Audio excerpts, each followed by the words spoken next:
when I entered this auditorium, we were checking these slides, and I just read that Sarala Bhasha Sanskritam, Madhura Bhasha Sanskritam, Divya Bhasha Sanskritam, Veda Bhasha Sanskritam, Deva Bhasha Sanskritam.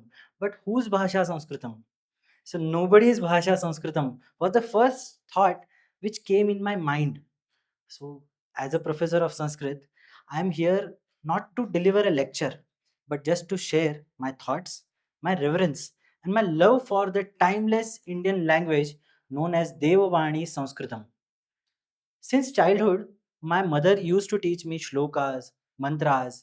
He would get up early and recite Karagre Vasate Lakshmi Karamule Saraswati. And thus Sanskrit flowed in our family. But she always used to call that language Deva Bhasha, the language of the gods. But as a curious child, some silly thoughts came in my mind. So how come Devas only know one specific language? What kind of Devas are they which are not evolving, not learning Tamil, not knowing or understanding Marathi, and not able to converse in Marwadi? So what kind of Devas are they? So being in a traditional Indian family, I did not utter this question in front of my parents. But some questions are better kept for time to answer them.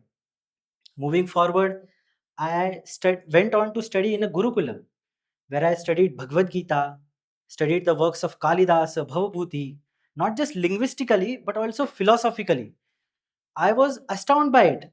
But then too, English was the language which was my first love, because English meant global, English meant powerful, so English meant relevant.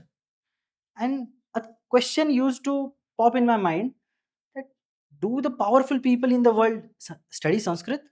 Do the Indian administrative officers, IAS, IPS people study Sanskrit? So, are we studying or preserving Sanskrit out of sheer nostalgia that we are the people of this great civilization and we have to preserve Sanskrit? So, this question kept ringing in my mind. And then I came to know about Max Muller. Max Muller, the great Indologist who studied profoundly Sanskrit, Vedas, and came up with 49 volumes of sacred books of the East. During the British era, the people who were appointed to rule upon us, the Indian civil services officers, when they were being trained to rule upon India, their last session was conducted by Max Muller in the Cambridge University, and his speech was later converted into a book, India, What Can It Teach Us? And in the fourth chapter, known as The Human Interest of Sanskrit Literature, Max Muller very well mentions that whoever wants to live or wishes to enjoy his life in India and wishes to profit his own life and the life of the society must learn Sanskrit and must learn it well. So, through his teachings, he implied that Sanskrit is the greatest discovery of the 20th century. Such is the greatness. It is very well recited or told in the society that Sanskrit is a perfect language, Sanskrit is good for computers, it is a well constructed language. But all these are slogans until we come towards Vedas. We all belonging to India must have heard about Vedas. They are the oldest surviving literature in the world. But you see, the Vedas are preserved out of sheer respect as they were since 3000 years. So sheer 3 millennia have been preserved as they were. Not a word has been modified, not a syllable has been replaced. But how? They didn't have the digital backup, they didn't have printouts. So how did they manage to keep them safe? So out of sheer sound engineering. I'll just give an example. You must have seen some Brahmins reciting Vedas, Yadnena Yadnamaya Janta Devaha. Their hand goes up. So Sanskrit, Vedic Sanskrit is preserved in three swaras, Udatta, Anudatta, and Swarita. Also, every mantra, Vedic mantra, is recited in 8 other ways, known as the Vikruti Pathas, recited as Jata, Mala, Shikha, Rekha, Ghana, Pada, Krama, etc. Let's take a small example of Ghana Patha, right? So, if we want to chant a mantra in Ghana Patha, these are the words of a famous mantra, Yadnena Yadnemaya Janta Devaha. So, if we want to recite the very mantra in Ghana Patha, we must recite it as 1, 2, 2, 1, 1, 2, 3, 3, 2, 1. Yadnena yadnyam, yadnyam yadnena, ayajanta yadnyam yadnena. So, what does it preserve? This ensures that not a single syllable is modified or changed, or nothing is changed during the 3 millennia of this Veda preservation. So, till date, it has been the best example of keeping a file safe, right? So, the next, moving towards the next thing. So, if we are so much passionate about a single letter, so what would be the amount of passion in preserving the structure of the language? So we all are familiar with this structure, ka, kha, ga, ga, nga, cha, cha, ja, ja, ya. We all very well know. But since childhood, being a curious child, I always had a question. What makes B come after A? Why does B come before C? And as we very well know, we had no answers. But after moving towards Panini, studying with my professor Dr. Pataskar, I came to know that Panini has got all of these answers. So why does this structure stand? Like we'll understand that why is ka, kha, ga, gha, nga all in one line. So Panini just asks every letter two questions.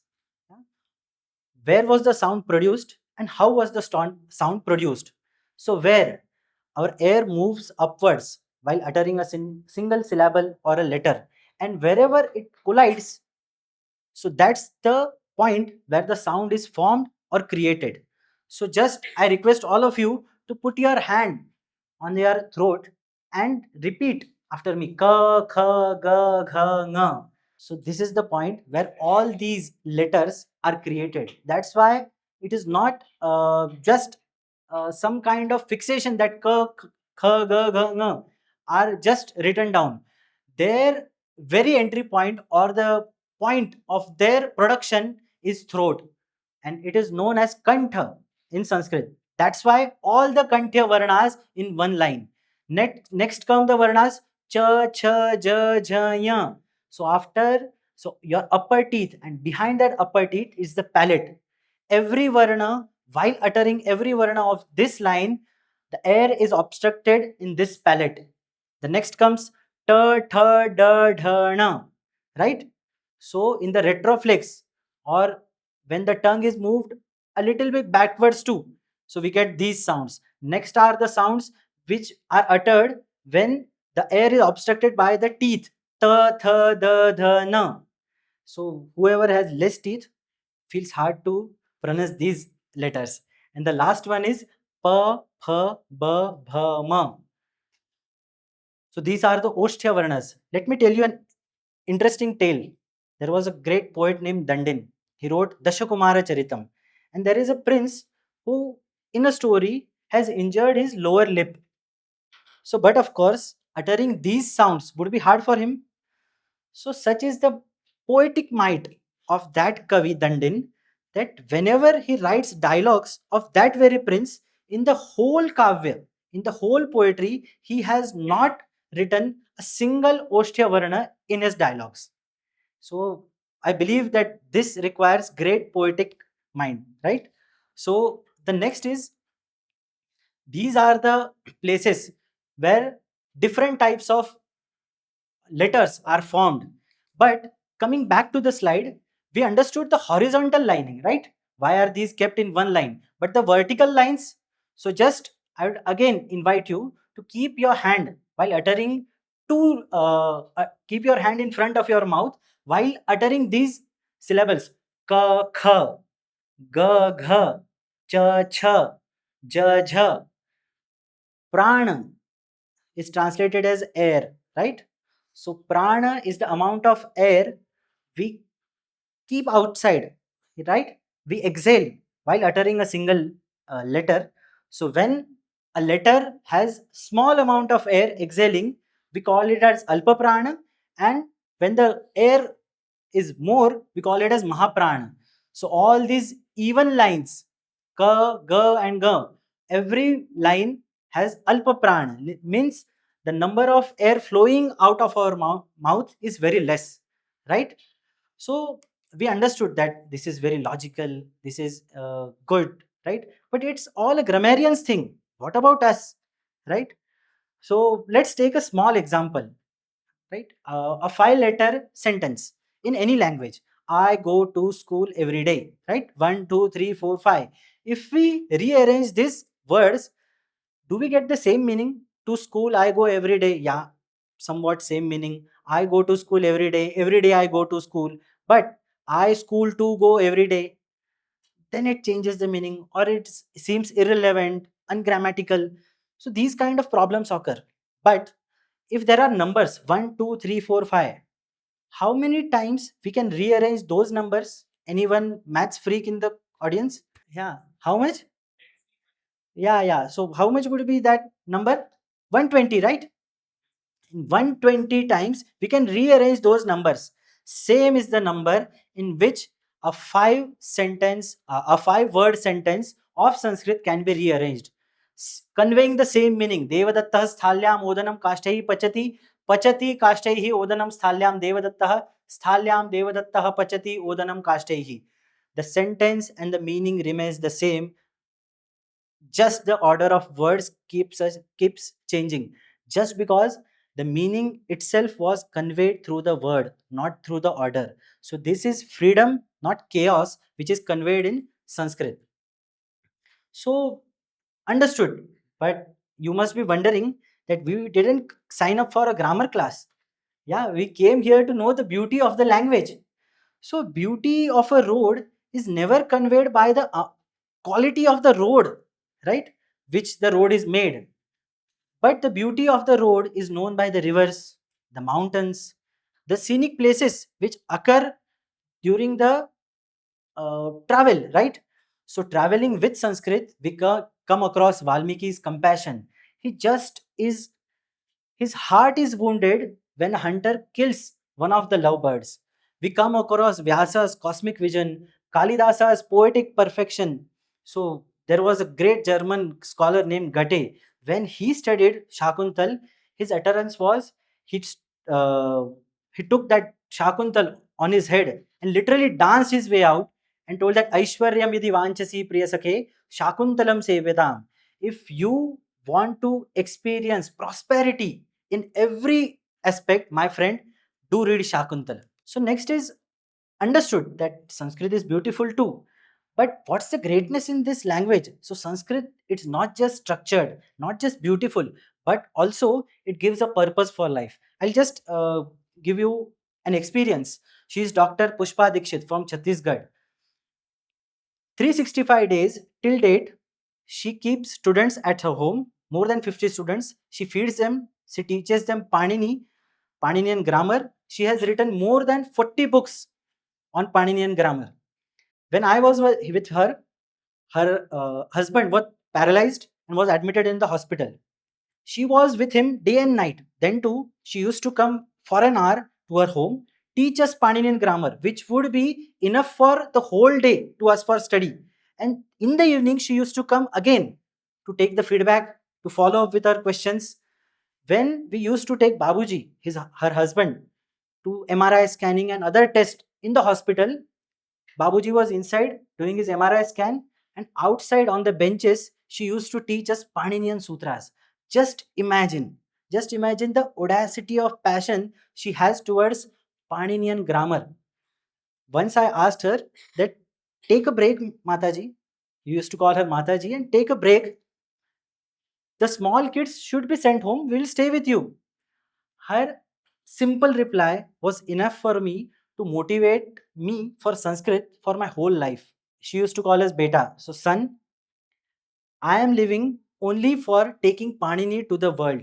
Otherwise, what's the point of carrying this baggage of flesh and blood? So, the amount of passion these people have received from Sanskrit make Sanskrit better. There, I learned something from her, that the word Deva, right? The Deva Bhasha. So, what does Deva really mean? I learned from her. This is the meaning given by Panini. Divu Krida, Vijigisha, Vyavahara, Dyuti Stuti, Moda, Mada, Swapna, Kanta, Gatishu. So, in different aspects of life. So, considering life as a poetry, considering life as a game, consider being in the limelight of life, everything. In short, Gaining excellences in life is becoming Deva. So Devatva is excellence.